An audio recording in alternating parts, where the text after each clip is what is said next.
DMV Neighborhood Chronicles, Episode 3. The Story of Fat Eric Coleman. Written by Jeff Copeland. On a typical day in Prince George's County, Maryland, in the year 1985, at Benjamin Parker Middle School, we had a lunchroom food brawl that was started by a fat kid named Fat Eric Coleman.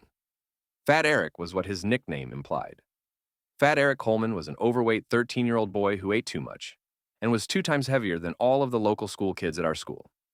At Benjamin Parker Middle School, we had one day that was always important to all of us kids. That day was Big Pizza Friday.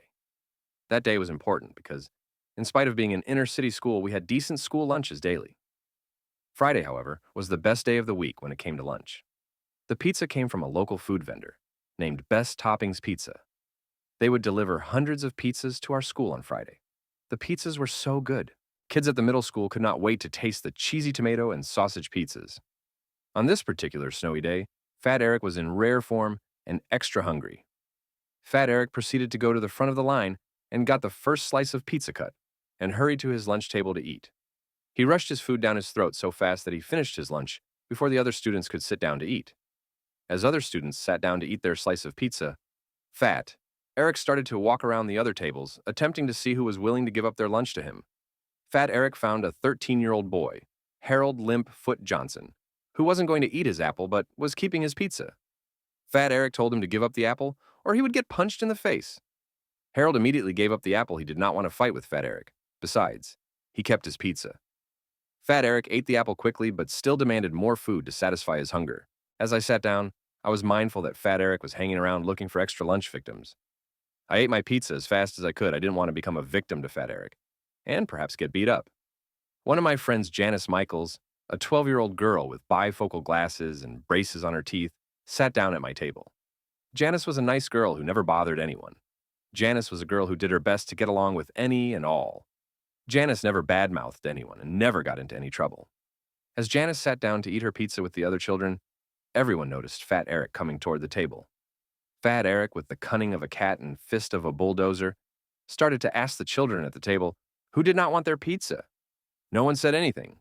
Fat Eric then asked again, "Who doesn't? Want their pizza?" Again, the kids were silent. Fat Eric then decided that he would play Any, Many, Miny, Mo at the table. Fat Eric walked around the table singing, "Any, Many, Miny, Mo, catch a pillar by its toe. If he hollers, let him go. Any, Many, Miny, Mo." Fat Eric's Mo landed on Janice. Janice told Fat Eric she wasn't giving him her pizza. Fat Eric pretended he did not hear Janice, and then proceeded to take his index finger and stick it in the center of Janice's pizza. The table of children were silent. Janice stared at Fat Eric and had a moment where she just looked as if she did not know what emotion to share. Less than a minute later, Janice let out a loud cry and tears rolled down her face. Fat Eric took her pizza and ate it right in front of Janice. At that point, looking at the tears that were flowing down Janice's face, I knew I had to stand up to this food bully. I proceeded to get up and tell Fat Eric, "I am going to kick your ass." Fat Eric said to me, "Really, I would like to see that." I don't know what came over me that day to be someone's knight in armor over a slice of pizza, but at this moment in time, I had just committed myself to fight one of the toughest bullies in our school. Fat Eric stood up and he and I were nose to nose in front of 100 screaming kids yelling, "Fight, fight, fight!" What was I to do? I had never been in a fight before. I wrestled with my sister occasionally, but a real fist fight. I was clearly the fish out of water. Where were the teachers? Teachers were always around when I was doing something bad. But now that I took a risk for someone else, where are these instructional leaders? Somebody needed to break this up before I became dog meat. The next thing I knew, someone hurled a piece of pizza over the table, and it hit Fat Eric in the back of the head. Fat Eric quickly turned around and asked, "Who did it?" Then, another piece of food hit Fat Eric in the back of his shirt. The next thing I knew, the whole lunchroom was throwing their food at Fat Eric. Fat Eric ran around the lunchroom as fast he could to attempt to avoid all the food being thrown at him, but he could not escape. The lunchroom was crazy that day. There was food all over the tables and floors, but most of it landed on Fat Eric.